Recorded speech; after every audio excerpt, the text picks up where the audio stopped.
Good morning po sa ating lahat. Naritong ating weather update. Kaninang alas 2 na madaling araw, lumabas na po itong low pressure area sa bandang West Philippine Sea at wala na pong direktang epekto sa ating bansa. Ang nakaka-apekto ngayon sa ating bansa, itong northeasterly surface wind flow sa bandang Northern Luzon. Pagkat dito, wala na po tayong inaasahan o namomonitor na panibagong low pressure area o bagyo na maaari pumasok sa ating Philippine Area of Responsibility. At sa ating magiging lagay na panahon ngayong araw, inaasahan pa rin natin na magiging maganda at maliwas sa panahon, hindi lamang dito sa Luzon, ganun din po sa Visayas at sa Mindanao. Pero may tsansa pa rin po ng mga isolated na mahinang pag-ulan sa Northern Luzon. Ito po yung sa Cagayan, Isabela, Abra at Apayao.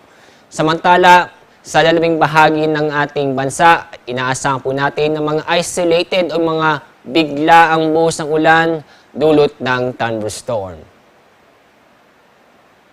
Ngayong araw, wala po tayong gale warning, kaya safe naman pong pumalaot ng ating mga kababayan, lalo na po ang ating mangingisda sa buong kapuluan.